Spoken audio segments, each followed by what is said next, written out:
Buenas tardes a todos. La verdad es que para todos nosotros es un verdadero privilegio tener hoy con nosotros a don José María Aznar y a don Pablo Casado para dialogar sobre una cuestión tan relevante para todos, ¿no? El futuro de España en el cambio de era. Y la verdad es que como hemos venido a escucharles a ellos, vamos a entrar directamente al diálogo que articularemos sobre dos bloques. En primer lugar, profundizaremos en el proyecto de ambos para España, su visión sobre el futuro de nuestro país, para posteriormente adentrarnos en la comprensión del escenario de profunda transformación en el que se enmarca ese proyecto de España y el liderazgo de España en y para Europa y el mundo. Todo esto nos llevará, por supuesto, a tratar aspectos en los que profundiza, además, el señor Aznar en su obra, como es la vigencia del orden liberal y el sistema de gobernanza global. Pero, como he dicho, vayamos al diálogo, ¿no? Comencemos con ese primer bloque. Y mirando hacia el interior y en clave política, quizás es interesante comenzar hablando de esa articulación del centro-derecha español. Los cambios registrados en los espacios políticos, la creciente fragmentación del electorado, la crisis de los partidos tradicionales en Europa tiene efectos directos sobre el sistema de partidos. En España hemos vivido durante décadas esta alternancia entre el centro-derecha y centro-izquierda. Ante la profunda transformación política y social registrada en España, ¿es necesaria una refundación en fondo y forma del centro-derecha? Y si es así, ¿en qué sentido? ¿Comenzamos? ¿Ha rebotado?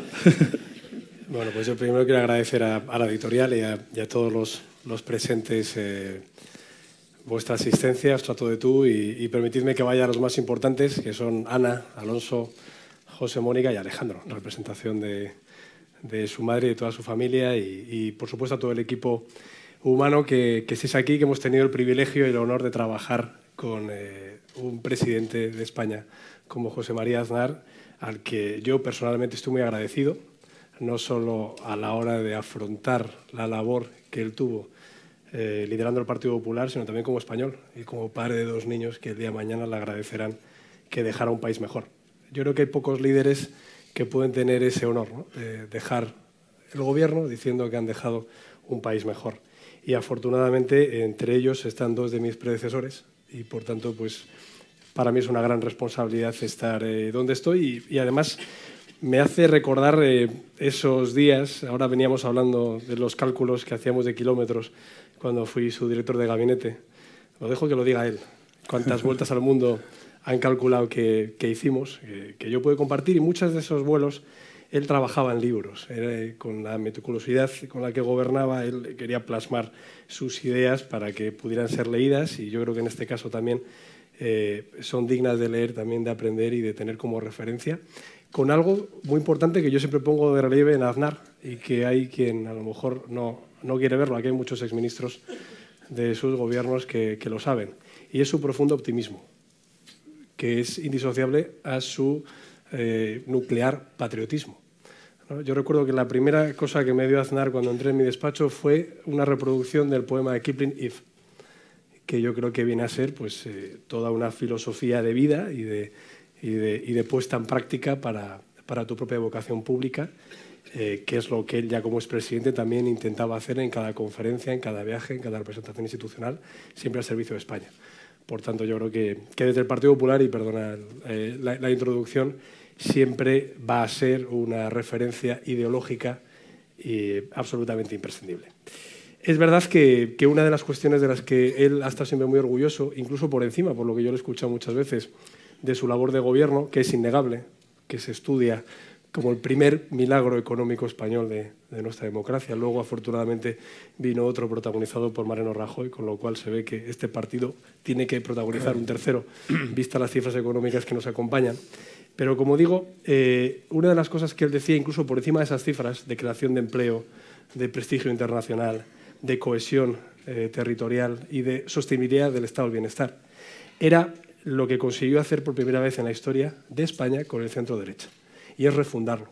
Refundarlo de manera que todo lo que estuviera a la derecha del Partido Socialista estaba bien integrado en el Partido Popular y que aquel español demócrata cristiano, liberal o conservador que no fuera de izquierdas votaba muy tranquilamente al Partido Popular y por eso alcanzamos elecciones con 10, con 11 millones de votos, por eso alcanzamos mayorías absolutas y por eso creo que fuimos un proyecto hegemónico del centro-derecha en España que yo a nadie se le oculta que aspiro a recuperar, y así lo dije cuando me presenté como candidato a la presidencia del Partido Popular. ¿Es posible? No es que sea posible, es que es necesario e imprescindible. Y además yo creo que de una fórmula de adición, por la cual yo creo que es muy importante que se recupere a los votantes que se fueron del partido, sin necesidad de reprochar su elección en las últimas elecciones, pero teniendo yo creo que un proyecto basado en la batalla ideológica, un proyecto sin complejos, en los que podamos estar orgullosos de nuestro balance de gestión, pero como cualquier empresa eso no es suficiente, sino que consigamos proyectar una expectativa de futuro, una ilusión, en definitiva, un proyecto muy definido para el futuro de España y lo que representa España en el resto del mundo para las próximas generaciones. Por eso yo creo que este libro lo representa claramente. Toca el ámbito territorial, toca el ámbito de la revolución digital, también habla de lo que es la representatividad de nuestro país internacional y, por supuesto, nuestra continuidad histórica, que él cifra a partir del año 69, en el que la historia no acabó, sino todo lo contrario. Acabó derribando 2 torres gemelas que nos hizo alumbrar ese choque de civilizaciones que actualmente es mucho más difuso, mucho más líquido, pero que nos hace ser mucho más exigentes a la hora de afrontar esos desafíos políticos. Por tanto, y a la pregunta, sí, hace falta recuperar ese espacio común en el centro-derecha. Hay que hacerlo en base a unos principios y unos valores liberal-conservadores del centro-derecha, en el que todos quepamos. Yo, es verdad, lo decía María, que siempre me he definido como liberal, incluso antes de elegir mi adscripción partidaria, pero creo que precisamente el liberalismo, el viejo liberalismo de la Escuela de Salamanca, de los preceptos clásicos, de los principios de propiedad, de libertad, de nación, de ley o de familia, son los que pueden vertebrar una actuación política de la que luego pende todo lo demás. Las políticas sectoriales, las políticas económicas, fiscales, internacionales, tienen que estar metidas en esos principios políticos como raíles, en los que podrá circular una locomotora u otra, con un personal en el tren u otro, es decir, con distintos programas o distintos equipos, pero unos raíles inalterables. Solo así conseguiremos recuperar el electorado y solo así conseguiremos mayorías suficientes de gobierno para aplicar estos principios y estas ideas a programas electorales. Presidente. Pues muy buenas tardes a todos y, en primer lugar, muchísimas gracias a todos por su presencia aquí y a todos los que no han podido estar aquí, que están en otras salas, y a todos los que se les ha invitado amablemente a que no vengan porque no cabían, ¿no? A todos ellos, pues muchas gracias, ¿no? Y muchas gracias a la Fundación Rafael del Pino, una vez más, y a María. Estar aquí es un placer, como siempre. Muchas gracias a la editorial Península, dentro del Grupo Planeta, y a su presidente, José Gregoras, que está aquí. Y muchas gracias a Pablo Casado por aceptar presentar este libro. Yo tengo que decir que todavía a estas alturas que tu jefe político presente tu libro, pues te pone un cierto nervioso, ¿no? Un poco nervioso. Y entonces, pues a Pablo Casado le quiero agradecer eso, ¿no? Aunque yo sé que son muchos años que nos conocemos, muchos años de colaboración. Él, como he dicho, fue director de mi gabinete durante unos años. Aunque a Ana sé que no le gusta que hable yo de estas cosas porque dice que doy demasiadas vueltas por ahí fuera, pero pregunté el otro día cuántos tiempo habíamos pasado y cuántas vueltas habíamos dado al mundo juntos, y hemos recorrido el mundo y hemos dado más de 20 vueltas al mundo en los años en los que estuvimos trabajando juntos, y hemos recorrido, hemos conocido y hemos hecho juntos muchas cosas, ¿no? Pero bueno, muchas gracias por lo tanto a todos y muchas gracias a ti, especialmente Pablo, por estar aquí. Y yo lo que quiero decir es que pues no puedo estar más de acuerdo con lo que ha dicho Pablo. Estoy muy de acuerdo en eso, pero si me preguntan si es necesario la refundación del centro-derecha en España, pues como él ha explicado, yo sinceramente creo que sí. Yo creo que es necesario un proceso de reconstitución del Partido Popular, que ha sido la gran fuerza representativa del centro-derecha español, una fuerza indispensable, una fuerza política indispensable para entender la democracia española, una fuerza política que con sus momentos buenos y sus momentos menos buenos ha prestado unos servicios extraordinarios a la democracia española, y los ha prestado de la manera más firme, de la manera más sólida posible. El Partido Popular ha pagado un enorme tributo, entre otras cosas, si se me permite la expresión, de sangre, de vidas humanas, por la libertad y la democracia y por la nación española. Y la continuidad histórica de todo eso pues merece la pena ser garantizada al servicio de la estabilidad democrática de España, al servicio de nuestras libertades y de nuestro futuro, ¿no? Y yo creo sinceramente que a día de hoy, pues esa continuidad histórica que es absolutamente necesario, pues Pablo Casado la encarna perfectamente bien, ¿no? Y vuelve a ser una gran esperanza. Y dentro de eso, pues el intentar reconstituir, el intentar refundar el centro derecha español, el proyectarle hacia el futuro no en una época de cambios, sino un cambio de época, pues me parece una tarea absolutamente esencial. Y es una tarea que solamente puede estar al alcance de grandes líderes políticos. Y ojalá tenga éxito, porque la situación de España y la situación del mundo, sin duda, lo exige y lo aconseja. Junto a la refundación de las estructuras políticas, otra cuestión se sitúa permanentemente en el centro de atención de la sociedad. Me refiero a la articulación territorial, que hoy tiene, además, en la situación que vivimos en Cataluña, su máxima expresión. Este debate nos lleva necesariamente a un asunto muy analizado, además, en la obra del señor Aznar, el papel de la Constitución española como pilar fundamental de la España del futuro, a la que, por otra parte, felicitamos en este acto por su 40 aniversario. El señor Aznar es además contundente a este respecto, incluso titula su capítulo 7, «El futuro solo está en la Constitución». ¿Hemos cometido errores en nuestro diseño territorial e institucional? ¿Cómo enmendarlos? ¿Es necesario renovar, reconstruir o reinventar, como defienden algunos, el proyecto compartido que es España, que por otra parte nos ha dado tan buenos frutos en términos de libertad y prosperidad? Y en este sentido, y en línea con la introducción sobre la cuestión territorial, ¿qué hacer para reconducir la crisis catalana y atraer a ese proyecto a los 2 millones de españoles que manifiestan en Cataluña su deseo de abandonar nuestro proyecto compartido?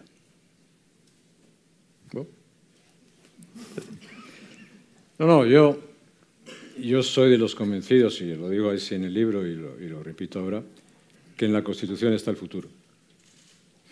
Sí, los problemas de España no solamente no tienen origen en la Constitución, sino que tienen su solución, la han tenido en la Constitución.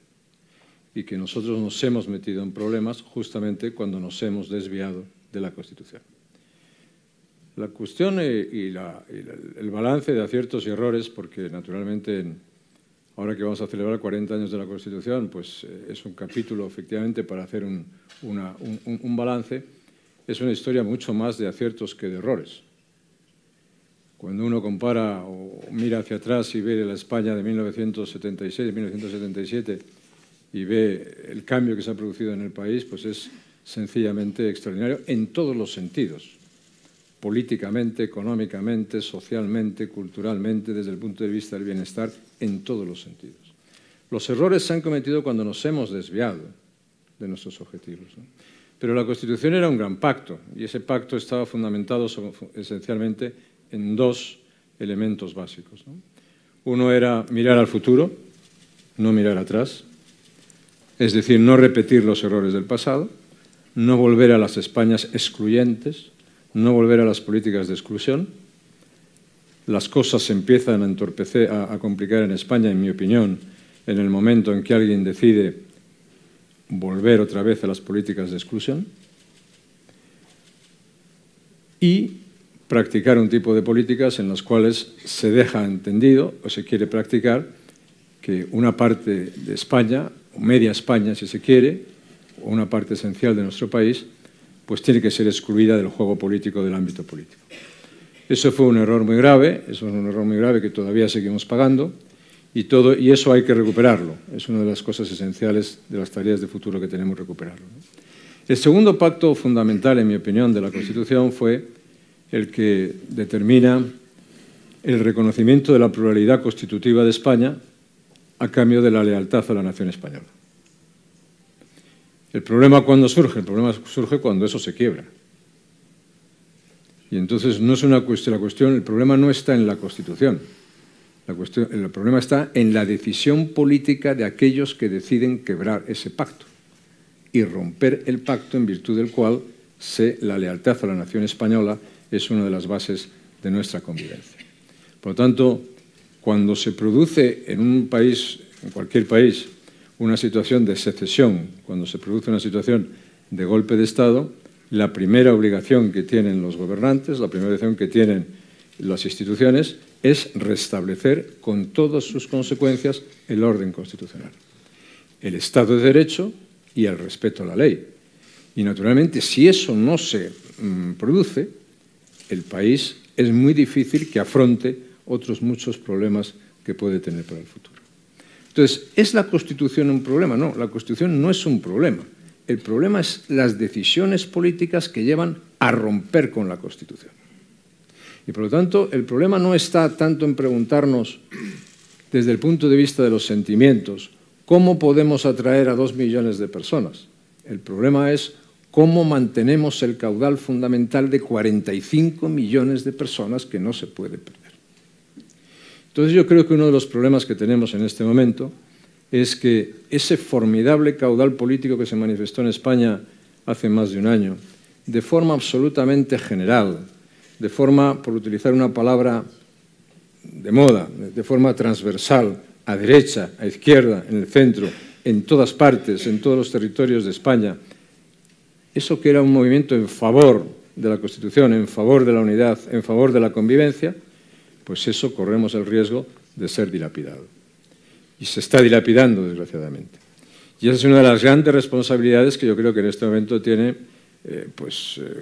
quien lidera, en este caso el Partido Popular, recuperar ese espíritu, recuperar ese caudal formidable político, caudal como no ha existido en tantísimos años y décadas de la historia española, ¿no?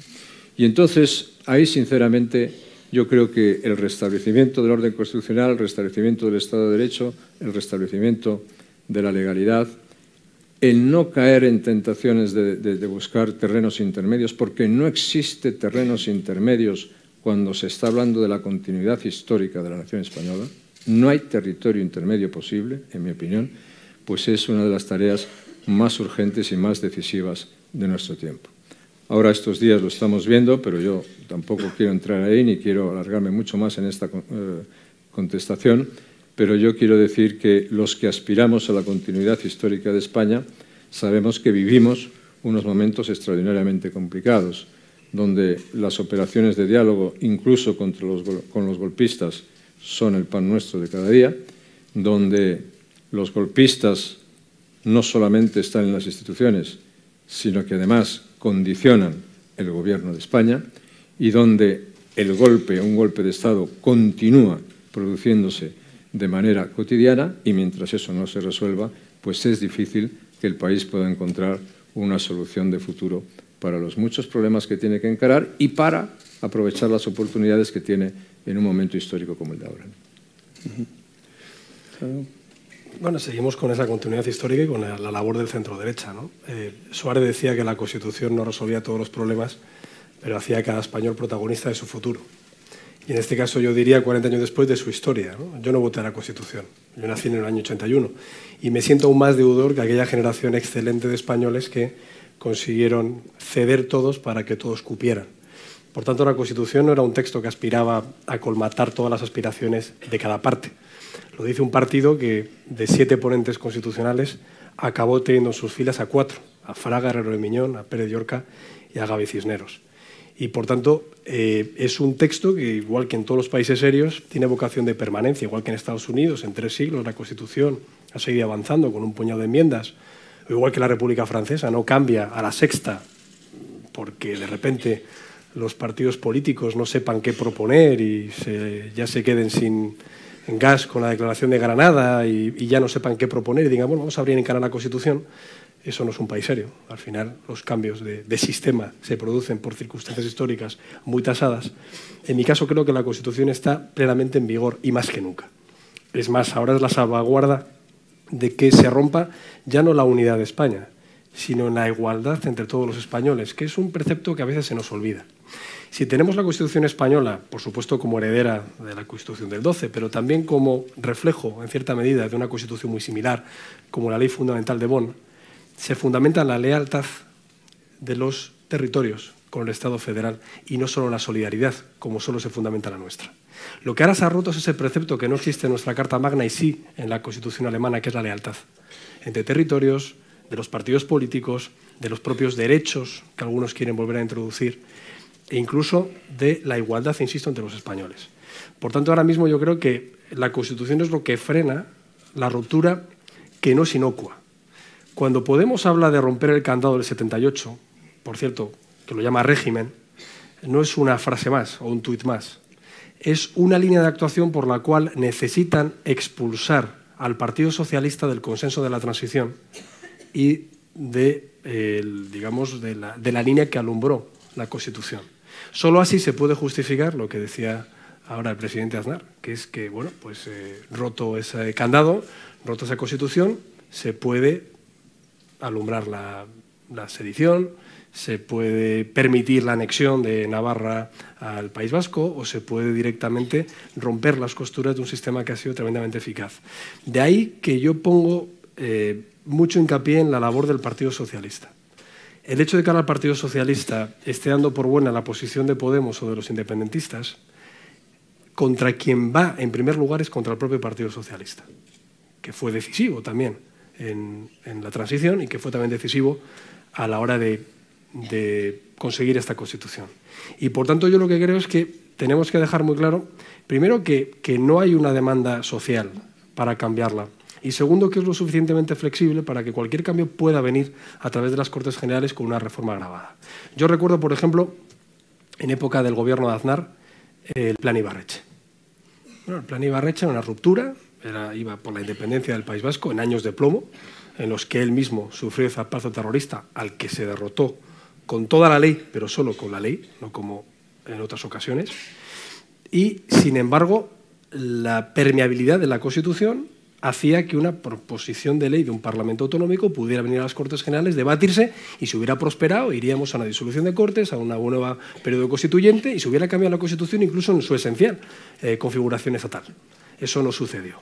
Bueno, por eso nosotros ahora, por no mirar solo al pasado, desde el Partido Popular lo que estamos planteando es un reforzamiento de la Constitución, pero con medidas puntuales, como por ejemplo la tipificación del referéndum ilegal, como por ejemplo el desarrollo del título octavo, concretando que las competencias que tienen las autonomías no son en su titularidad, sino en su administración, como por ejemplo alertando lo que está pasando en Navarra, por mucho que diga una disposición transitoria cuarta, como por ejemplo diciendo que no es suficiente el tema de la sucesión a la corona, la denominación de las comunidades autónomas o la denominación o la referencia a la Unión Europea como para abrir, digo, en virtud del dictamen de Rubio Llorente, una reforma agravada de la Constitución en la cual hay que recordar una cuestión. Enfrente ya no vamos a tener a Pérez Llorca, de acuerdo, pero es que tampoco vamos a tener al señor Roca, tendremos a Puigdemont, ni al señor Solé Turá, tendremos a Pablo Iglesias. Por tanto, lo que a lo mejor el Partido Popular en un debate como este puede decir, bueno, pues sí, estamos de acuerdo en concretar el título octavo, el Estado autonómico no puede seguir sin esta deslealtad por parte de las autonomías a la que me refería al principio. Nos podemos encontrar en la mesa de los interlocutores con uno que pide la nación catalana, ya sé que incluso hay ministros en el actual gobierno socialista que la piden, y en otro lado podemos pedir, por ejemplo, la República por parte de Podemos. Entonces, ¿hay mimbres como para hacer un mejor cesto? Yo creo que no. Y yo acabo esta reflexión con esa frase que prácticamente fue el epílogo de Gaby Cisneros, ¿no? Diciendo que al final la grandeza de la Constitución, la grandeza del consenso de la Constitución, no era que cada uno defendiera sus postulados, sino que al final todos acabaron defendiendo los postulados del otro, con el que no estaban de acuerdo.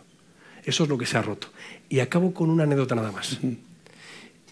Ahora que se van a celebrar 40 años de la Constitución española, no sé en qué formato de acto va a ser. Pero hace 2 años se celebró los 40 años de las primeras elecciones democráticas. Yo era diputado, que llevaba muy poco tiempo en el Congreso, y entonces se invitó, lo presidió Su Majestad el Rey, y se invitó a la sesión conjunta de las 2 cámaras a los diputados constituyentes.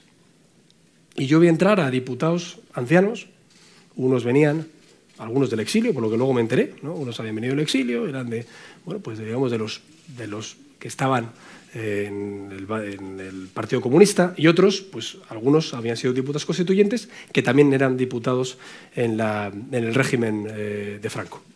Y yo lo que veía, porque estaban entrando los últimos, es que se abrazaban, que intercambiaban fotos de los nietos, que reían, que hacían anécdotas, y sin embargo cuando empezó la sesión, gente de mi edad, los que éramos los nietos de esos diputados constituyentes, empezaron a patalear cuando nombraban a Fraga, o a Suárez o a Carrillo, empezaron a sacar claveles rojos y no sé qué pancartas y banderas cuando el rey o la presidenta de las Cortes hablaba.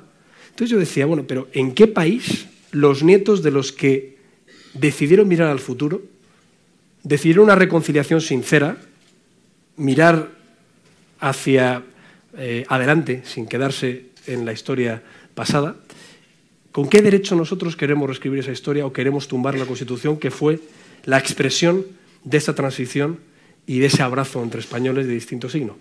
Yo creo que sinceramente no debemos hacerlo. Yo por eso creo que en franca soledad el partido va a seguir defendiendo la vigencia de la Constitución y ahora más que nunca. ¿Puedo? Por supuesto.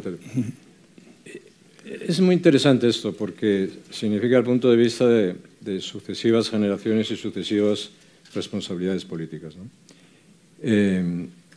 Obviamente por apreciables razones de edad, pero tampoco descomunales. Pero yo sí tenía edad para votar la Constitución. Lo que no tenía edad era para ser protagonista de la transición. Y no lo fui, porque yo era estudiante entonces. Pero sí, cuando llegamos al gobierno, pues yo utilicé la famosa frase de Cánovas: venimos a continuar la historia de España. Es decir, venimos a continuar la historia de la transición democrática española. Y cuando uno pone la referencia, o cuando yo pongo la referencia en aquellos años de gobierno, del 96 al 2004, nosotros somos expresión de la continuidad de la transición democrática española. Obviamente, eso no significa que tú no introduzcas cambios políticos y tengo cambios políticos desde el punto de vista de la dinámica del país, que sí los introdujiste y los introdujimos, ¿no? Significa que el rumbo histórico, que el rumbo histórico del país seguía en la misma dirección. Los problemas de España empiezan cuando el rumbo histórico del país se varía de esa dirección, que es lo que en este momento tenemos que recuperar. Pero es muy significativo que nosotros, que representamos momentos históricos distintos en la trayectoria histórica de España, pues defendamos la vigencia plena del texto constitucional, ¿no? Y yo estoy muy de acuerdo con Pablo en decir que la Constitución tiene sus mecanismos de reforma. Muchas veces se utiliza de forma demasiado frívola, ¿no? En la Constitución cabe todo. Dice, no, mire usted, en la Constitución no cabe todo. La Constitución cabe lo que cabe y romper la Constitución no cabe en la Constitución, evidentemente, ¿no? Y aquí hay muchas personas que saben eso, porque nosotros tuvimos que vivir unos momentos de ruptura de la Constitución, de intento de ruptura de la Constitución, y nos tuvimos que enfrentar a ello. Y aquí hay algunas personas que tienen mucho que ver en eso y aquí hay que dar las gracias por el trabajo que hicieron. Yo veo un poco borroso, sin gafas, pero aquí veo a Jaime Mayor, José María Michavila, Ángela Cebes, Javier Zarzalejos, Ignacio Astarloa. Fueron personas claves en lo que significó afrontar un desafío que fue afrontado con todas sus consecuencias. Abel Matutes, con todas sus consecuencias. Y ahora pues tenemos una situación en la cual eso lo que tenemos, lo que estamos viviendo en este momento, lo que llevamos viviendo desde hace tiempo, desde el momento que se intenta un golpe de Estado en España, pues lo tenemos que afrontar con todas sus consecuencias, sin ningún tipo de temor, sin ningún tipo de complejo, porque estamos defendiendo el orden constitucional y el Estado de Derecho. La verdad es que hemos repasado temas de articulación política y también cuestiones relacionadas con la arquitectura institucional y territorial, pero hay un aspecto que está muy cerca de todas ellas y que también las condiciona, ¿no? Que es este nuevo escenario de disrupción tecnológica, conectividad global, ese cambio de paradigma económico que también lo es en la política y en la sociedad, ¿no? Entonces, moviéndonos hacia ese ámbito, quizás lanzar dos ideas, ¿no? En primer lugar, en lo referente al cambio político y social, esas externalidades que produce el cambio tecnológico exigirán un cambio en la relación del Estado con los ciudadanos en referente a derechos y deberes de ambos y cambiarán la forma de articular nuestras democracias.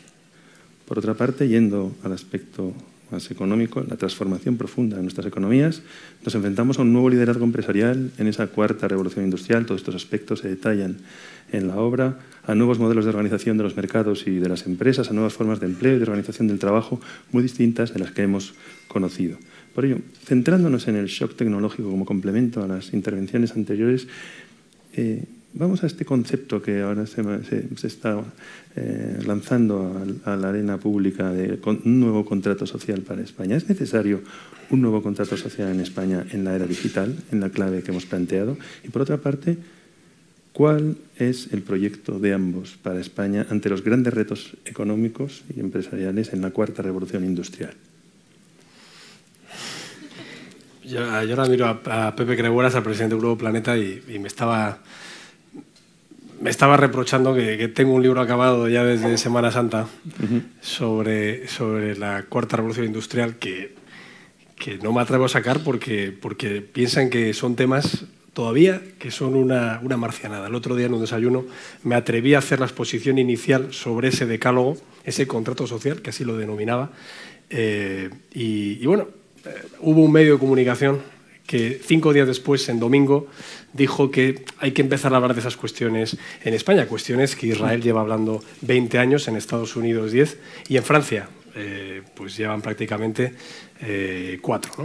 Entonces creo que es esencial y sobre todo creo que además si no lo hacemos nuestros hijos, nuestros nietos nos van a achacar porque no anticipamos lo que ya estaba ocurriendo.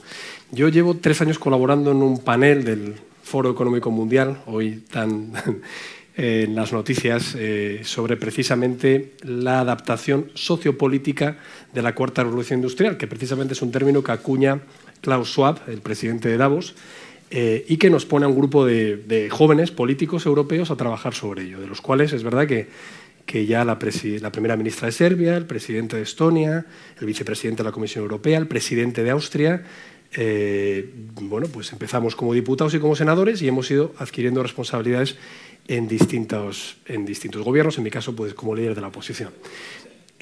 Lo que hemos detectado en estos 3 años de trabajo es que la política de los países europeos en general, pero yo lo digo en concreto en España, no está adaptada a estos cambios. Ni siquiera las empresas. Las cifras que estamos barajando es que hay un 6% de empresas en España que se ha adaptado ya a la digitalización y nos da la sensación de que igual que en las 3 revoluciones industriales previas, el cambio, la disrupción, como se dice ahora, mayor, va a ser en el ámbito social. Igual que la primera, con el vapor, el gran cambio fue la égira del campo a la ciudad, o en la segunda, con la electrónica, o mejor dicho, con la electricidad y la petroquímica, crea la clase media, o la tercera, con la informática, crea la globalización. Ahora mismo, todas estas innovaciones, como la Internet de las Cosas, la inteligencia artificial, el blockchain, la impresión aditiva, la computación cuántica, va a aumentar exponencialmente unas investigaciones que van a afectar al terreno social y político. Por ejemplo, el tema del marco laboral, ¿no? Ahora se debate en alguna noticia, pues, el fin de semana recopilatorio, sobre el tema de los robots, si los robots van a destruir empleo, qué pasa con ese coche autónomo, qué piensa el taxista o el camionero o el repartidor cuando escucha que el coche autónomo va a llegar en 5, 6, 8 años, dependiendo de lo que pensamos los reguladores. ¿Qué expectativa le da al político para decirle no se preocupe usted, que igual que los que destruían los telares en pleno siglo XVI y XVII y en el ludismo, porque pensaba que la máquina iba a acabar con la capacidad del ser humano para trabajar, esto no va a pasar, usted se puede adaptar y surgirán nuevos empleos? Por eso tenemos que anticiparlo los políticos. Somos los que tenemos que decir, bueno, vamos a surfear esta ola antes de que rompa encima. Temas de la economía y la repercusión en el mundo. La lucha contra la pobreza, la digitalización de los países en vías de desarrollo, pues pasará como los 60 y los 70 con India y con China, con la asunción de la mecanización de procesos y el capitalismo. Es decir, es un reto que se puede utilizar en la educación. Yo lo estoy ahora mismo planteando, lo planteo todos los días. La revolución tiene que llegar en la educación. Unas reformas educativas que intentó el presidente Aznar en el 2004, está por aquí su ministra Esperanza Aguirre, no llegaron a entrar en vigor, que ahora lo ha intentado Mariano Rajoy con la LOMCE y que nos han dejado 2 años de 1/3 de esa ley, que más allá de lo que se escribe en los medios, ¿no?, de si la religión o las lenguas, que es muy importante, de lo que hablaba también era de fomentar las matemáticas, de fomentar los idiomas, de fomentar la programación, de fomentar la troncalidad común en España y también pasar de las skills, del aprendizaje de memoria a las skills. Ahí están los datos de la OCDE y de Eurostat diciendo que la mitad de nuestros hijos van a trabajar en profesiones que aún no existen y van a tener que cambiar de oficio, no de empleo, varias veces a lo largo de una vida laboral. Tercer punto, la sostenibilidad del estado del bienestar.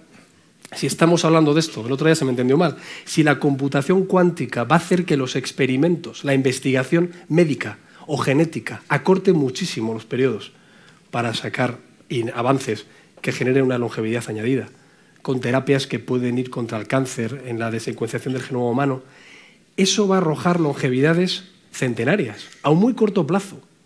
¿Cómo el estado del bienestar puede sostener un sistema sanitario, un sistema de pensiones en países en los que, dentro de muy poco, o en la generación de nuestros hijos, la media de longevidad va a estar por encima de los 100 años? Tendremos que dar respuestas y no simplemente quedarnos en las políticas populistas de la izquierda que a día de hoy, con la expectativa segunda más amplia de longevidad del mundo después de Japón, están diciendo que hay que reducir la edad de jubilación, por ejemplo, ahora mismo en España. O cuestiones tan disruptivas también como esas amenazas del populismo en la propia administración pública. La desintermediación, y de esto habla Aznar en su libro. La desintermediación llega a todas partes. La desintermediación ahora mismo lo que se habla es de la concentración de la mediación, la economía de plataforma, ¿no? Los Uber, los Cabify, los portales turísticos de reserva, la banca online, el blockchain bancario. Por ahora es la concentración de la mediación. Vamos a ir a una desintermediación absoluta, punta a punta, no solo en la banca, también en el registro, en el notariado, en la administración electrónica. Ya hay empresas en España que ofertan sistemas de ahorro de un 30% para administraciones de gobiernos públicos. ¿Por qué? Porque evidentemente se va a adelgazar esa administración gracias a las nuevas tecnologías y a la capacidad de certificación entre dos puntos sin una necesidad de una mediación, una desintermediación que afecta también a la política. Y ahí estaremos otra vez entre el clash de democracia representativa, asamblearismo digital, o estaremos también en un clash entre países tecnologizados y los que no lo tienen. Ahí surge la nueva desigualdad. De ahí el pesimismo de Harari y Homo Deus, diciendo que esta revolución digital va a ser empobrecedora. Pero de ahí también el optimismo de otros autores, como Norbert, como Ignatieff, que lo que dicen es que es todo lo contrario, que es un reto de futuro y que lo que hay que hacer es tener políticos que lo conozcan, que lo escriban y, si es posible, que lo empiecen a aplicar, aunque nos sigan llamando marcianos cuando dedicamos mucho tiempo a esto y no a contestar el último tuit del señor Iglesias o Sánchez. Pues el libro es un intento de explicación de lo que está pasando, ¿no? Intento de entender lo que está pasando. Intento de crear unos cauces de proyectos para el futuro, ¿no? Pero le debemos dedicar mucho, todas las sociedades, todos los países, en un momento, al pensamiento, a la idea, a la reflexión de lo que está ocurriendo en el mundo, porque esta cuarta revolución industrial se produce a una velocidad y con unos cambios que no se han conocido en las anteriores, de ninguna manera, ¿no? Déjeme poner un ejemplo, si quiere, más rutinario, pero yo salgo del gobierno en el año 2004 y en el año 2004 no existen los grandes gigantes que existen ahora, ¿no? Es decir, yo siempre digo, miras al mapa del mundo y yo creo que mirar un mapa del mundo es esencial para entender bien las cosas. Quien no mira un mapa del mundo, bueno, normalmente no entiende nada, porque no sabe, el mapa del mundo, la geografía te enseña muchísimas cosas, ¿no? Pero en ese mapa del mundo de hoy hay otro mundo que no existe. El mundo de Apple, el mundo de Netflix, el mundo de Microsoft, el mundo de Amazon, el mundo... Todo no existía en el año 2004, que estamos hablando de hace 14 años. Es que no había. Había, como mucho, algunos teléfonos móviles. Ir a un congreso de internautas, que se llamaban de esa manera, pues ibas a un congreso de internautas donde había 50 personas que eran una especie de 50 marcianos que habían caído por allí, que tú te preguntabas a ti mismo, ¿y qué hago yo aquí en este congreso de internautas si malamente sé manejar el teléfono móvil? ¿No? Todo eso ha cambiado de una manera verdaderamente extraordinaria, ¿no? Pero al final hay una cosa que también hay que tener en cuenta. Ahora vives en el mundo, políticamente en el mundo del Twitter. Todo es un consumo inmediato y todo es un espectáculo inmediato. Pero en ese mundo del Twitter o en el mundo de los algoritmos mejoran algoritmos, pero no explican el sentido de las cosas. No explican la historia, no explican el porqué de las cosas, no explican su sentido, no explican las ideas, no explican los modos a donde los objetivos en los que se quieren ir. Son instrumentos.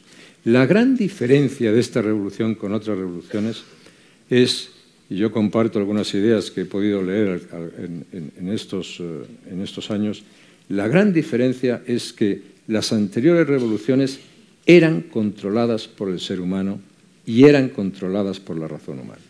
El gran peligro de esta revolución es que no sea controlada por la razón humana, no sea controlada por el ser humano, sino que controle al ser humano.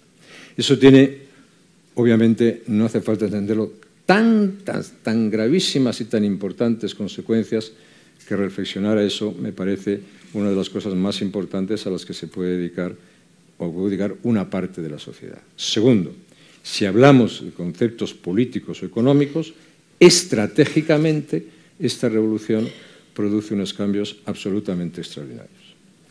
Hay un libro que yo recomiendo, no lo recomiendo tan intensamente como el mío, porque no es tan bueno como el mío, pero hay un libro que yo recomiendo, que es de un autor británico que vive en los Estados Unidos, Niall Ferguson, ha escrito un libro que se llama La Torre y la Plaza, tomando como referencia la plaza de Siena con la torre en Italia, y habla de la teoría de las 3 Ds, ¿no? Que Pablo hablaba, la disrupción, la desintermediación y la descentralización. Nunca ha habido una revolución tan disruptiva como esta en todo. Nunca ha habido una desintermediación semejante a la que estamos viviendo ahora, que afecta a la política de una manera evidente, que afecta a la sociedad, que afecta a la economía, que afecta a toda nuestra vida cotidiana de una manera evidente, y nunca ha habido una descentralización política como la que estamos viviendo en este momento. Cuando hablo de descentralización política no me estoy refiriendo a la clásica que podríamos decir en este momento, no, la descentralización de un Estado federal o del Estado autonómico en España, incluidos los secesionistas o los independentistas, no. Estoy hablando a las capacidades de decisión individual que existen. Y otra característica que yo quisiera señalar de este mundo, que es un mundo lleno de posibilidades, pero también lleno de riesgos, es que es un mundo en el cual esta revolución se produce en medio de una explosión, digamos, de deseos inmediatos, de expectativas inmediatas, de reconocimiento ilimitado de derechos, pero de ausencia casi total de responsabilidad. Y eso desde el punto de vista social, desde el punto de vista político, es terrible. Una parte importante del mundo tecnológico, del mundo digital de hoy, está definido por una palabra, que es la irresponsabilidad. Y en mi opinión, una de las cuestiones fundamentales para definir la sociedad del futuro es recuperar, recobrar valores e ideas esenciales como es el concepto de la responsabilidad, sin la cual no pueden existir, al final, sociedades libres, ni países, ni mundos prósperos. La ausencia de responsabilidad. Precisamente tuvimos el privilegio de tener al profesor Ferguson hace unas semanas en la Fundación. En este lo sé, por eso lo he citado. No. Gracias, presidente. No es cierto que recomendamos, por supuesto, la lectura del libro de es mejor el mío. Pero fue muy interesante analizar esa lógica de las redes jerárquicas, gobiernos no jerárquicas, redes sociales, ¿no? Y cómo han existido siempre a lo largo de la historia, ¿no? Entonces, la verdad es que todos estos aspectos que estamos analizando... Las redes analizando... no manejan el mundo. Siempre ha habido redes, en su teoría, ¿no? Pero cierto concepto de jerarquía, que es una expresión de responsabilidad, es absolutamente indispensable para gobernar el mundo. Hoy, estratégicamente, uno dice, bueno, ¿cuál es la alternativa? Yo creo que vamos a hablar de eso un poquito después, pero ¿cuál es la alternativa al orden liberal? La alternativa al orden liberal no es la democracia liberal, no es el autoritarismo, no es el neoautoritarismo, no son las dictaduras, que son una realidad, son un desafío. La real alternativa al orden liberal en estas circunstancias es el caos mundial. Y eso es un elemento extraordinariamente preocupante, ¿no? Pero bueno, eso es motivo de otra reflexión cuando hablemos del orden liberal. Volveremos sobre el orden liberal, pero entramos precisamente en esa segunda parte, ¿no? Vamos a salir un poco del discurso, aunque la verdad es que los aspectos que han tratado el señor Casado y el señor Aznar son transversales y nos han llevado hace mucho tiempo fuera de España. Son realidades que son universales, globales. Pero entremos en esa lógica más internacional, en ese proyecto de España para Europa y también para el mundo, ¿no? Porque España, siempre lo defendemos desde la Fundación, ¿no? España tiene la capacidad de ejercer un liderazgo a nivel europeo y a nivel mundial, ¿no? Entonces, en esta lógica, ¿cuál es el proyecto político que Europa necesita desde su punto de vista? ¿Más Europa? ¿Mejor Europa? ¿Qué Europa? Sobre todo en este contexto en el que hemos visto que antes los vientos del euroscepticismo soplaban más al otro lado del Canal de la Mancha y en el norte de Europa, pero empiezan a soplar también en el Mediterráneo. Y esto nos preocupa, ¿no? ¿Más Europa? ¿Mejor Europa? ¿Qué Europa? Bueno, yo creo que, sin duda, mejor Europa. Yo siempre pongo de ejemplo algo que se ha olvidado. Yo no sé si ustedes se acuerdan de la Agenda de Lisboa. No, pues yo creo que la puedo explicar mejor él. Pero la Agenda de Lisboa era cuando un grupo muy reducido de mandatarios europeos decidieron que más que dedicar 7 años a ver nuestros orígenes e intentar pergeñar una constitución europea mientras Far East, el Extremo Oriente, estaba tejiendo entre los dragones áreas de libre comercio y desarrollo, de innovación, nueva educación y potenciación comercial, y Estados Unidos seguía pues ampliando sus redes de influencia, bueno, pues Europa estaba mirándose el ombligo. Y creo que esos años en los que se optó por una línea que en mi opinión no fue la acertada, perdimos mucho tiempo. Yo volvería a esa Europa de los estados, no federalista, pero tremendamente europeísta, que creía precisamente en las cesiones de soberanía para la prosperidad.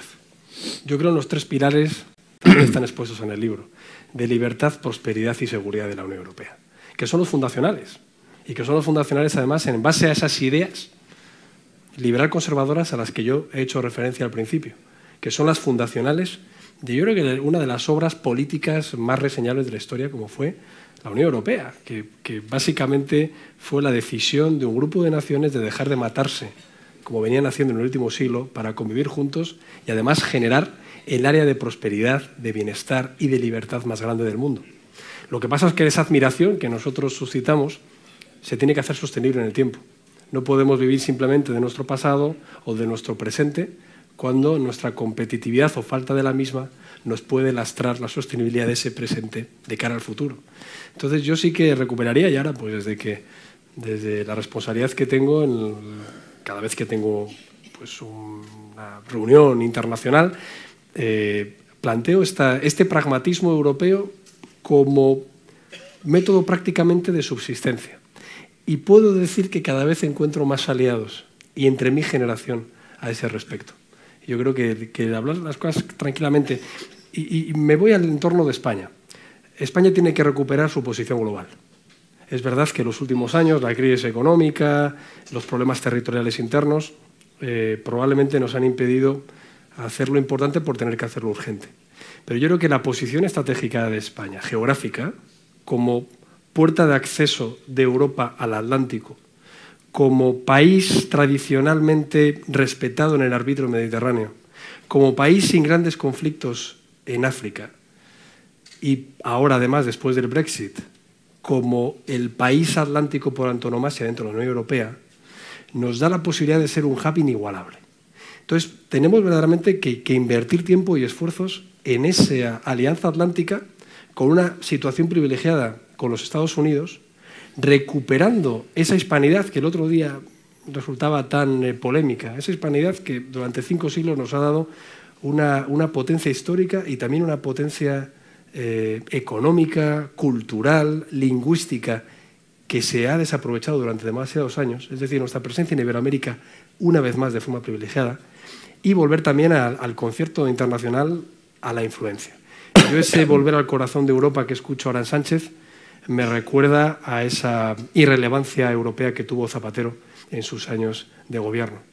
Y esas giras tan desequilibradas por el continente americano, como la que ha protagonizado Sánchez, me recuerda mucho a ese apoyo al ALBA, por ejemplo, que dio Zapatero y que sigue dando, de hecho, de forma absolutamente vergonzante a día de hoy como expresidente. Entonces, yo lo que creo es que España tiene que hacer oír su voz y que tiene que hacerlo con la dimensión internacional que se logró como nunca antes con los gobiernos de Aznar. Yo creo que España tiene que volver a ser un país muy influyente.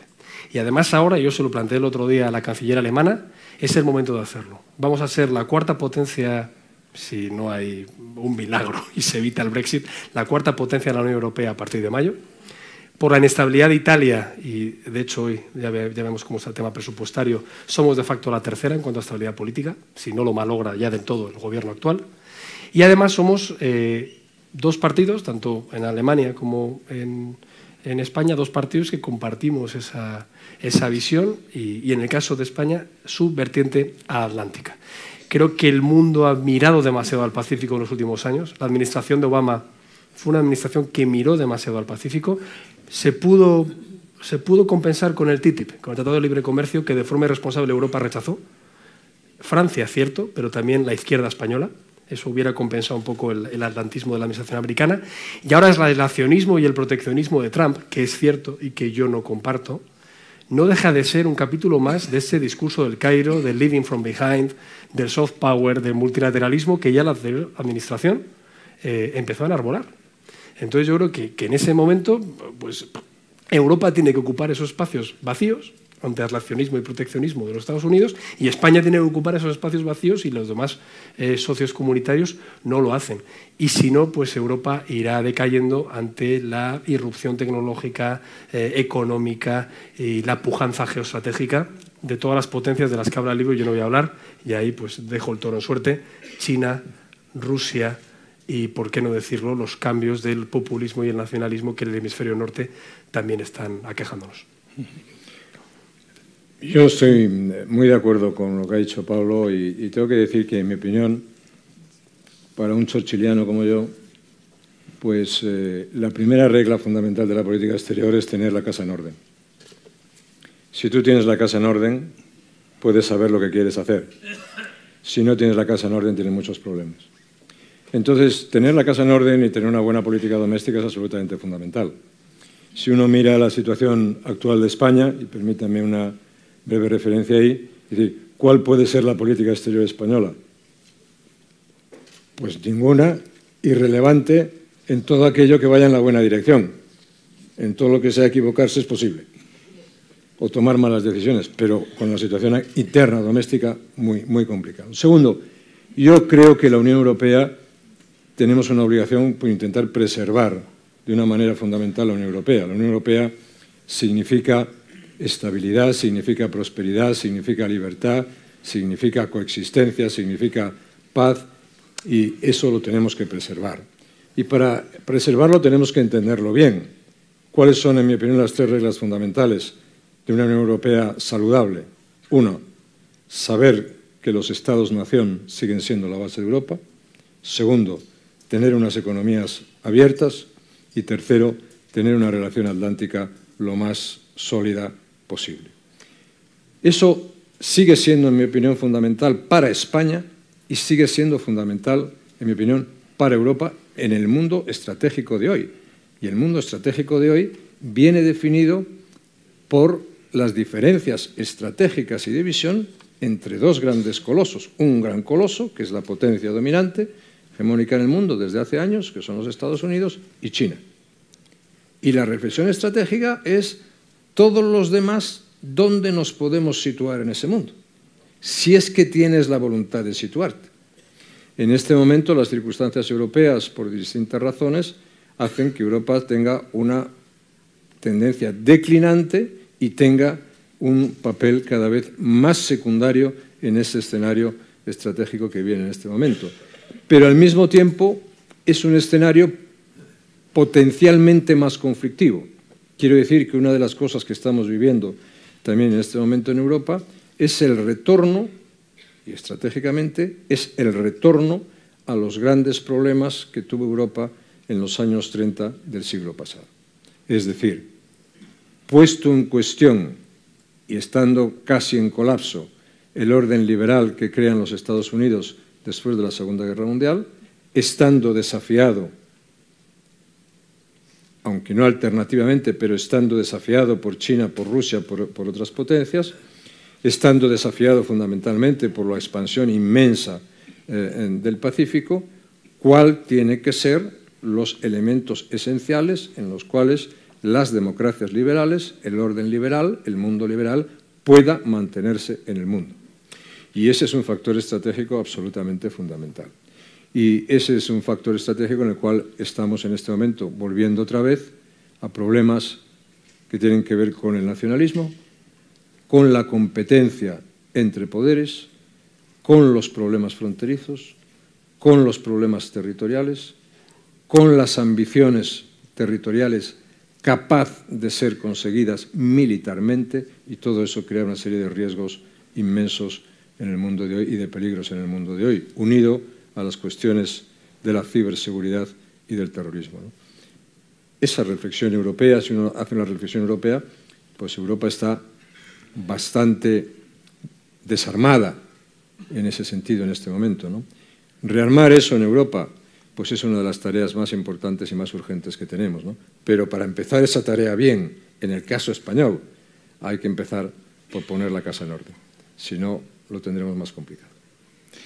Hemos aterrizado sobre el aspecto del orden liberal. Es que esa es la cuestión. Porque era obvio que hablar de Europa sin tomar en consideración la relación transatlántica no tenía lógica, ¿no? Pero quizás en esa última cuestión que nos hemos planteado para este diálogo podríamos profundizar algo más, ¿no? en lo que es ese supuesto desmoronamiento del orden liberal que fraguó en su momento, en la Segunda Guerra Mundial, y que favorece esa expansión sin precedentes del bienestar económico y social a nivel mundial, ¿no? El libro entra muy a fondo, profusamente, en la descripción de los antecedentes, con la descripción de la situación que estamos viendo en estos momentos, también de ese momento en el que parecía que había llegado realmente el fin de la historia, que nos anunciaba Fukuyama, que todo estaba hecho, ¿no? Señor Aznar, usted vive una época como presidente del gobierno en los grandes foros de gobernanza global en el que señala en su obra que volvieron a creer en las ideas del presidente Woodrow Wilson y sus famosos 14 puntos para alcanzar la paz mundial. Pero luego vendría la cadena de shocks que tambalearon el mundo, el shock tecnológico, el shock del terror y, por supuesto, el shock económico que vino acompañando a la crisis. El resultado lo ha descrito: gran recesión, polarización, resurgimiento por doquier de los populismos, nacionalismos excluyentes. ¿Qué falló en aquel idealismo wilsoniano? ¿Estamos viviendo realmente el inicio de una era antiliberal? El idealismo wilsoniano tenía varios factores, ¿no? Y uno de ellos es que después de la Primera Guerra Mundial se cometió el error de no incluir fundamentalmente en el nuevo orden diseñado a los perdedores, y eso fue una equivocación muy grande. En segundo lugar, se cometió un error que en Europa era letal, que es jugar con las fronteras y cambiar fronteras como se cambiaban modalmente vasos y posavasos de una mesa para otra, ¿no? Era un mundo, efectivamente, que se creaba de un modo artificial. Y en tercer lugar, fracasó otra cosa absolutamente esencial, junto además todo lo que ayudó a la crisis del 29 y la crisis económica del 29, y es que los Estados Unidos se retiraron. Claro, el mundo wilsoniano quiebra, o el intento del mundo wilsoniano, cuando los Estados Unidos deciden no participar en la Sociedad de Naciones y deciden que se quedan en casa. Entonces, la Sociedad de Naciones y el orden internacional, después de la Primera Guerra Mundial, sin los Estados Unidos, no tenía ningún sentido. No se podía mantener y no se mantuvo, especialmente en Europa. Vivíamos en momentos en los cuales había un poder emergente que quería desafiar al incumbente, que era en ese momento el Imperio Británico. Todavía el Nuevo Mundo no había sustituido al Imperio Británico y aquello colapsó. El derrumbamiento de los partidos políticos en Europa, los partidos tradicionales centrales en Europa, que también lo estamos viviendo ahora, pues fue lo que motivó y aceleró en gran medida la crisis política en ese sentido. Ahora, ¿qué se está viviendo? Se está viviendo el colapso no solamente del orden nacido en la Segunda Guerra Mundial. Cuando se gana la Guerra Fría, o cuando termina la Guerra Fría, lo que se piensa es que no hay alternativa, que es la tesis de Fukuyama. La tesis de Fukuyama es el fin de la historia. Pero Fukuyama tiene dos tesis, que yo hablo en el libro, esa y la del hombre posmoderno. La del fin de la historia no se ha hecho realidad. La del hombre posmoderno sí, digamos el ser humano posmoderno. Y es una de las cuestiones que tenemos ahora, ¿no? Que es la cuestión inmensa de la superficialidad, de la falta de fundamento, de la irresponsabilidad, de lo que hablábamos anteriormente, ¿no? Ahora la cuestión no está solamente planteada en que en esta situación estratégica surge un poder emergente, extraordinario, colosal, como es el poder de China. No es que Rusia vuelva a tomar, no solamente aparecen otras potencias desafiantes, como es el caso de Irán, o como es el caso también amenazante de Corea del Norte. Hay poderes revolucionarios y poderes revisionistas. Los poderes revolucionarios quieren cambiar el mundo, los poderes revisionistas quieren controlarlo. Pero una cosa tenemos clara, y es que China o Rusia no se van a acoplar al orden liberal internacional que nosotros conocemos. No se van a acoplar. Y entonces eso está colapsando. Y además está colapsando en un momento en que la política norteamericana y los Estados Unidos han decidido en gran medida revisar todas sus decisiones después de la Segunda Guerra Mundial y después de la Guerra Fría. Y eso no deja de ser paradójico, porque en ningún momento se ha producido en la historia del mundo una expansión de la libertad, de la prosperidad, de la democracia, como después de la Segunda Guerra Mundial y como después de la Guerra Fría. Entre otras cosas porque existía un poder liberal que empujaba en esa dirección, que era el poder fundamental de los Estados Unidos. En esa situación, un pequeño matiz en relación con lo que es España. Yo siempre digo, vamos a ver, ¿qué es lo más importante que hemos hecho los españoles en nuestra historia? Además de constituirnos como nación española. ¿Qué es lo más importante? Pues el hecho más importante que hemos hecho los españoles en la historia se llama América. ¿Y qué quiere decir América? América quiere decir Atlántico. Por tanto, si usted quiere tener una política, usted tiene que hacer una política pensando en las políticas atlánticas y en lo que se ha encarnado tradicionalmente con las políticas atlánticas. ¿Está Europa, el mundo atlántico, está el mundo de los valores atlánticos perdido ante el arrollador empuje del Pacífico? No es verdad. Si uno analiza, por ejemplo, yo le he dedicado, y Pablo lo sabe muy bien, hemos dedicado años a analizar, por ejemplo, los activos, por ejemplo, de la cuenca atlántica.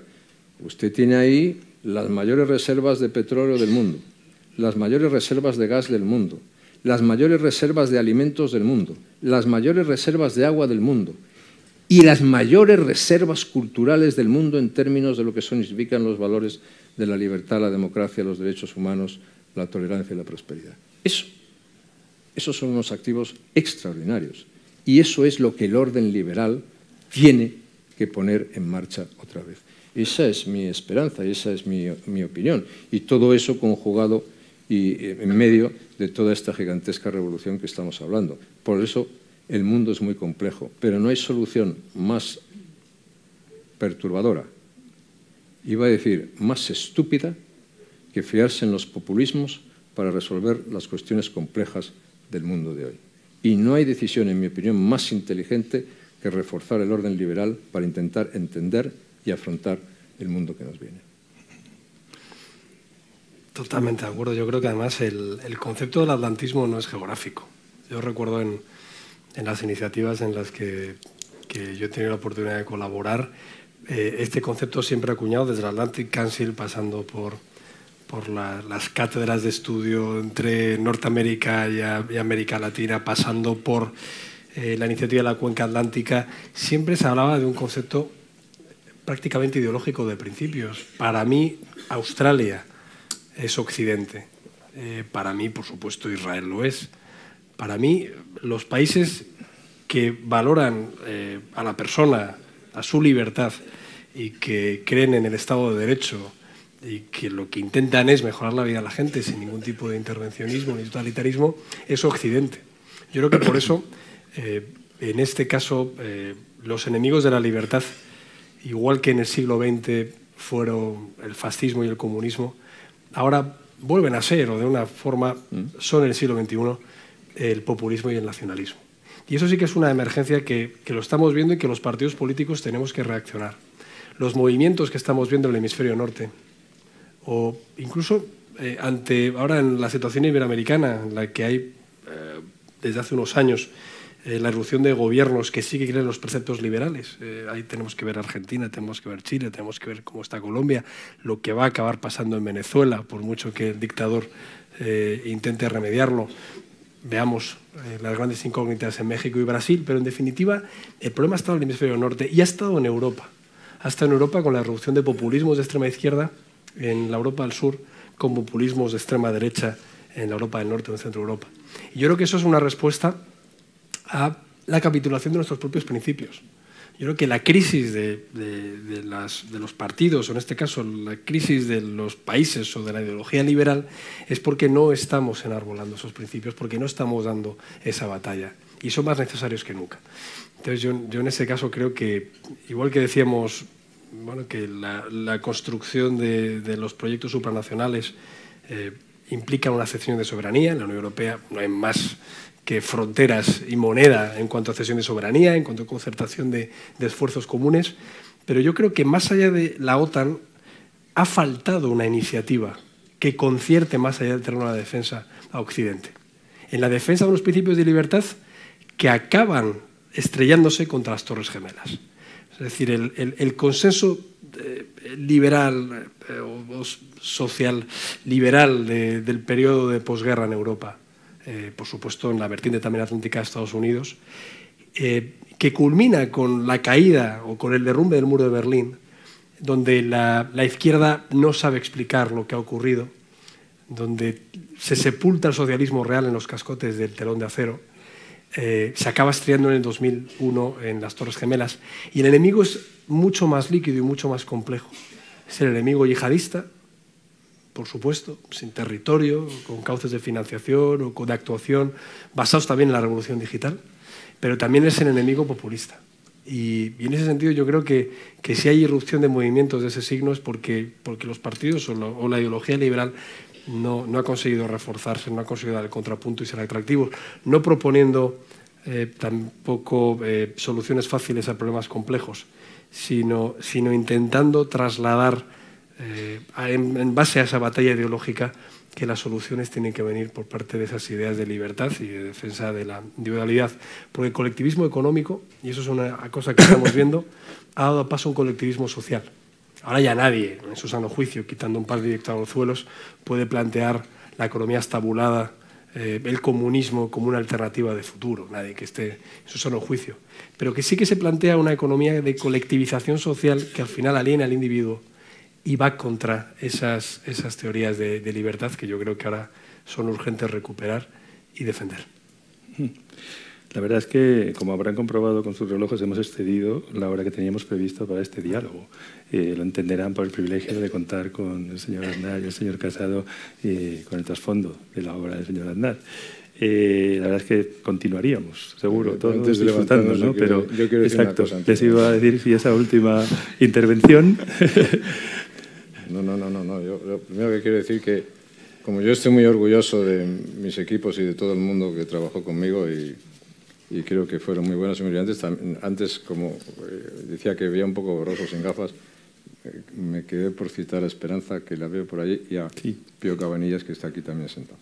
Y que Fraga decía, pues me permitirá contar esta anécdota, Pío, ¿no? Fraga, que claro, Fraga venía del conocimiento de su padre, que yo también tuve una relación muy estrecha con su padre, ¿no? Y Fraga me decía, Píito es el mejor portavoz que podías haber nombrado. Dice, porque casi no se le oye.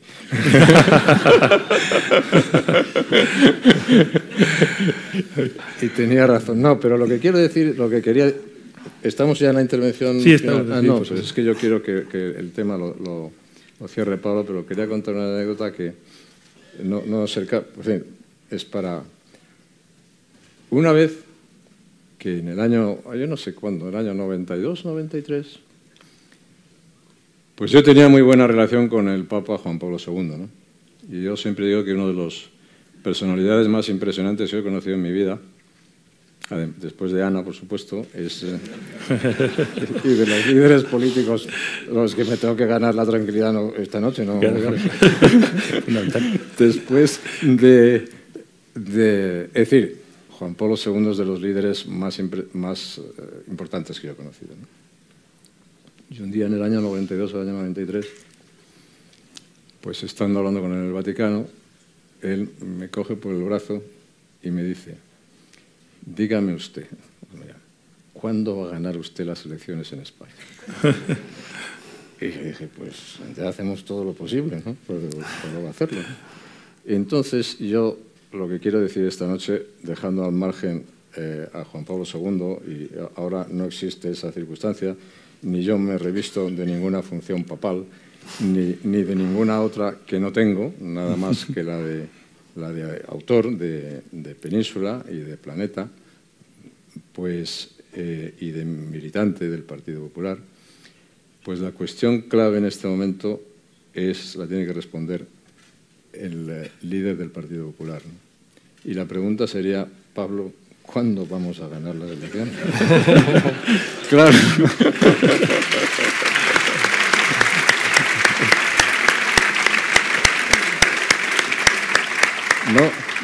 No nos digas cuando las haya, porque ya lo sabemos, ¿no? Pero por favor... Cuanto antes. Contestar lo mismo que le contestó al Papa. Estoy en ello.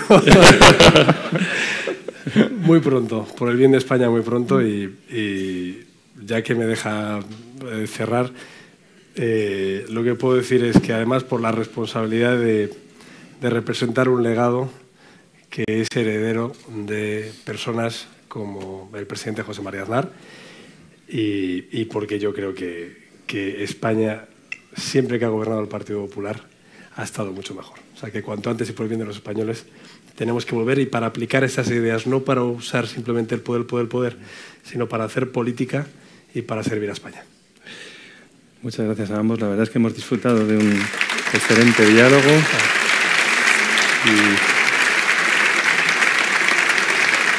Y simplemente decirles a todos que creo que hoy el fundador de esta casa estaría muy orgulloso del acto que hemos desarrollado. Creo que todos los que estamos aquí estamos alineados con ese proyecto compartido que es España. Y permítanme concluir este diálogo mirando hacia la izquierda, hacia esa pared, y recordando el final de ese párrafo. Si aplicamos así nuestro conocimiento a mejorar el bienestar de más gente, habremos contribuido un poco a facilitar la convivencia de los habitantes de la Tierra. Muchas gracias, señor Aznar. Muchas gracias, señor Casado. Un privilegio haberles dirigido. Y gracias a todos ustedes. Y a Editorial Península y al Grupo Planeta, por supuesto. Muchas gracias. Van a firmar. Sí.